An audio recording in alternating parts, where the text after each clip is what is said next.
Good day po. Last 2019 or 2018 pa yata last payment ko, at ngayong April 8 po EDD ko, ano po ba pwedeng gawin ko, ilang months po ba kailangan ko bayaran para ma-update or magagamit ko lang si PhilHealth ko po?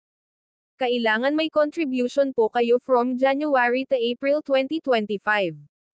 Ang inyong missed contribution from 2019 to December 2024 ay kailangan pa rin bayaran ng paunti-unti.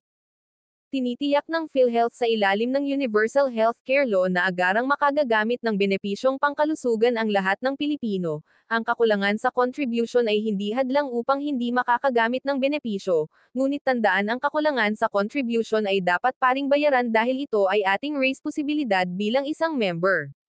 Kung kayo ay walang kakayahang magbayad ng contribution sa PhilHealth, ay maaari po kayong humingi ng tulong medical assistance sa PhilHealth Partnership tulad ng DSWD at humingi ng certificate as financially incapable.